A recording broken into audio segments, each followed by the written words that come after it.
Ataturk in the Caucasus and Palestine. Master of defense and retreat, the guns had fallen silent at Gallipoli. But for Mustafa Kemal, the war was far from over. In 1916, he was sent to the Eastern Front, where the Russians were pressing hard into the Ottoman Caucasus. The land was merciless. Mountains that tore at men's lungs. Valleys where snow swallowed whole battalions, and bitter cold that killed more surely than bullets.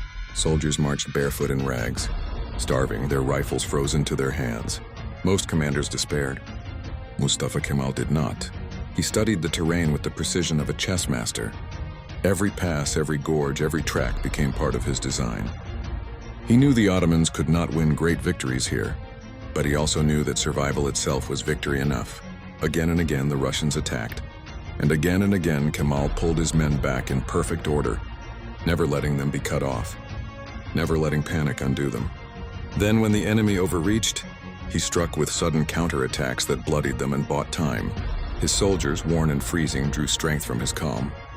He moved among them in the trenches, speaking simply, directly, reminding them that every day they endured was one more day their homeland lived. In a campaign that devoured armies, Kemal preserved his. And when the Russian Revolution finally toppled the Tsar and pulled Russia out of the war, it was his discipline that meant Ottoman forces still stood firm in the east.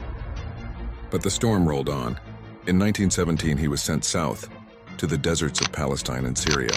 Here the enemy was different. General Edmund Allenby's British army, reinforced by Australians, Indians, and Arabs. They were well supplied, well led, and advancing steadily north. The Ottoman lines were stretched thin, their men exhausted from years of war. At Gaza and later Megiddo, the Ottoman defenses cracked. Whole armies disintegrated under Allenby's sweeping assaults. Yet Mustafa Kemal's 7th Army did not collapse. Where others broke, he imposed discipline.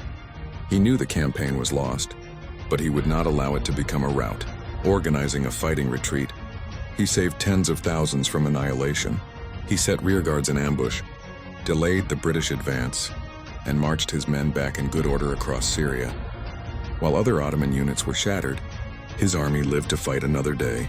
By the war's end in 1918, the empire was collapsing. Istanbul was under Allied occupation, and foreign armies carved up its provinces. Yet in both the frozen Caucasus and the burning deserts of Palestine, Mustafa Kemal had shown a genius rare in any age, not only to inspire men to fight when hope was gone, but to preserve an army when others would have sacrificed it in vain. He was more than a tactician. He was a protector, a commander who understood that sometimes survival itself is the greatest victory. Please like and follow for more content.